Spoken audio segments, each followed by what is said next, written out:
sommes de retour sur le plateau d'Eurosatory News pour parler cybersécurité avec Olivier Morel. Bonjour. Bonjour. Vous, votre société s'appelle Snowpack, comme un pack de neige, Snowpack. C'est ça. Vous êtes spécialisé donc en cybersécurité. C'est une start-up assez jeune, mais vous avez gagné un prix cette année, c'est ça ? Oui, Snowpack, c'est une start-up qui est une spin-off du CEA, qui est un des plus grands centres de recherche européens. On a été créé en 2021. Cette année, on a gagné le grand prix du Forum in Cyber, qui est la grand-messe de la cybersécurité franco-européenne. Bravo. Qui a reconnu le bien fondé de notre technologie et le paradigme nouveau qu'elle apporte en matière de cybersécurité. Alors justement, qu'est-ce que vous apportez de nouveau en la matière? Racontez-nous. Alors Snowpack, c'est un moyen de faire de la cybersécurité autrement, en cachant ce qu'on souhaite cacher. On va rendre invisible sur Internet des utilisateurs, des serveurs, des services, des données, partant du principe que si un attaquant ne peut pas vous voir, eh bien, il ne pourra pas vous attaquer.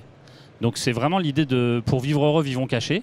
J'en ai plein comme ça, mais l'idée c'est vraiment de masquer l'activité d'un utilisateur sur Internet, sur le dark web, parce que peut-être cet utilisateur il est sensible. Imaginons un soldat sur un théâtre d'opération qui communique avec sa famille. Imaginons un journaliste de guerre, imaginons une profession réglementée, un avocat, etc. Ce sont des gens qui ont besoin de ne pas être interceptés et qu'on n'a pas besoin d'espionner. De la même façon, l'activité d'un utilisateur peut être sensible parce qu'elle fait du renseignement, de l'investigation sur le darknet pour un État, pour une entreprise privée, et donc on va vouloir la masquer. C'est quoi, la différence par exemple avec un outil qu'on connaît comme le VPN ? Un VPN, c'est une solution qui sécurise un flux, comme ce que fait Snowpack. La différence fondamentale, c'est qu'un VPN, il va quand même laisser des traces. On aura quand même une information sur le fait que, par exemple, vous et moi, si on se parle sur un VPN, un attaquant pourra quand même savoir qu'on se parle. Il n'aura peut-être pas besoin de savoir ce qu'on se dit, parce que le fait de savoir cette information-là va lui suffire pour vous attaquer vous en passant par moi.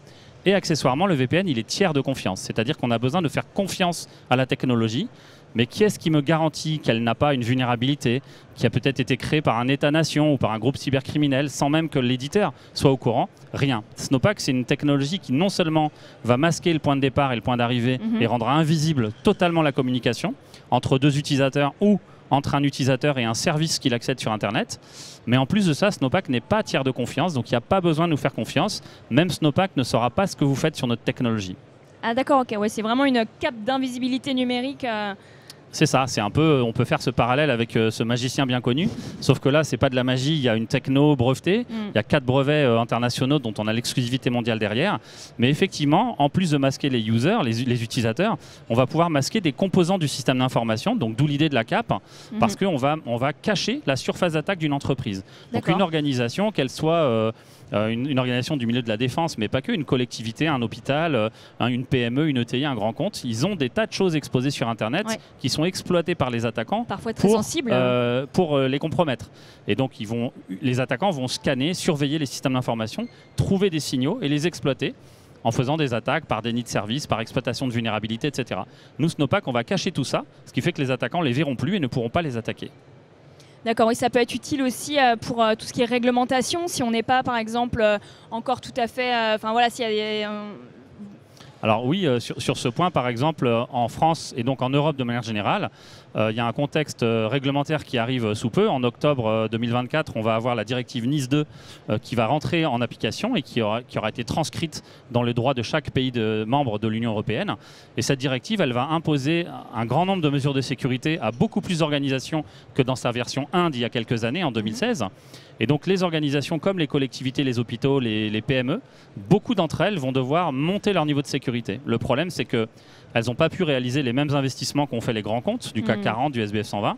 Et donc aujourd'hui, elles sont très vulnérables. Et donc il faut améliorer ça. Snowpack, c'est un moyen accessible pour ce type d'organisation de masquer leurs points de faiblesse, de masquer le fait que leur sécurité n'est peut-être pas optimale et de leur laisser le temps de l'améliorer pour entrer notamment en conformité avec NIS 2, mais surtout de se protéger. Oui, maintenant, elles sont cachées. Principalement, en fait. Voilà, absolument. À partir du moment où on les cache, on les rend plus attaquables. Ça ne veut pas dire qu'on est tranquille et qu'on n'a plus rien à faire, mais ça veut dire qu'on a le temps de le faire et d'améliorer sa sécurité au rythme et aux moyens qu'on peut avoir. Et comment vous faites pour savoir, ou le faites-vous d'ailleurs, que votre outil ne soit pas utilisé à des usages malveillants par des individus mal intentionnés? Ouais, c'est une question qui se pose parce que quand on creuse un peu la technologie, elle ressemble un petit peu dans la philosophie au réseau Tor qui est utilisé par les cybercriminels pour aller sur le dark web. La construction de Snowpack fait penser à ça, même s'il y a beaucoup de différences fondamentales avec Tor. Donc nous déjà effectivement sur la question de l'éthique, on va vendre à des clients qui ne sont pas des cybercriminels. On a quand même un petit peu plus d'ambition vertueuse que ce réseau cybercriminel. Mais surtout quand on a le moindre doute, eh bien on va faire ce qu'on appelle un KYC, prendre de l'information sur le client. Ce KYC va être validé par des gens qui vont bien pour nous autoriser ou pas à vendre à certains clients qui peut-être mériteraient de ne pas pouvoir utiliser cette technologie-là.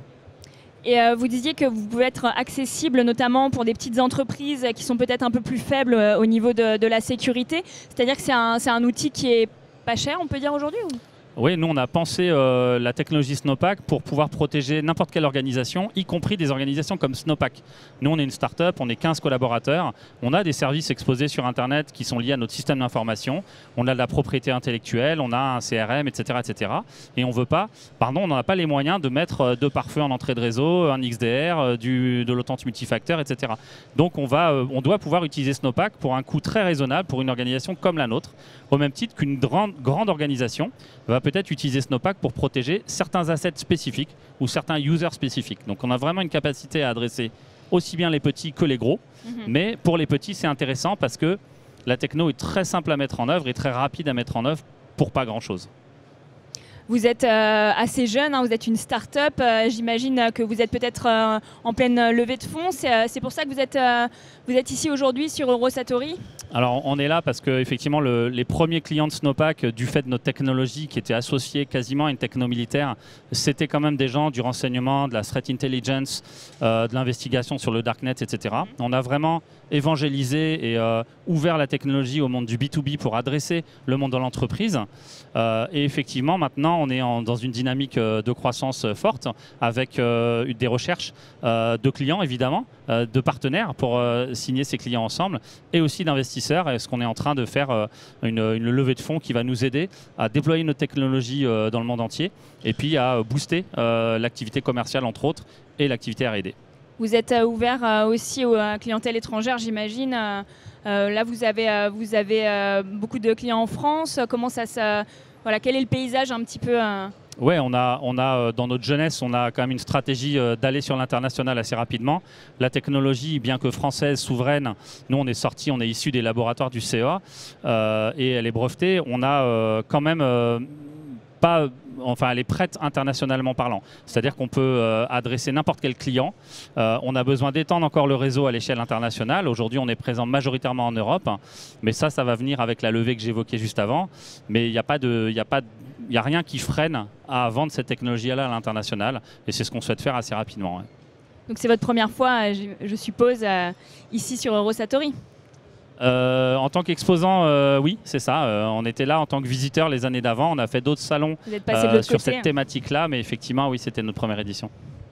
Alors, je vous souhaite beaucoup de succès et puis de passer un bon salon encore pour les 2 jours qui restent. Je vous remercie d'être venu sur ce plateau, d'avoir pu échanger avec vous sur ces questions de cybersécurité. C'était très intéressant. Et puis, je vous souhaite une bonne journée. Eh bien, merci à vous. Merci beaucoup.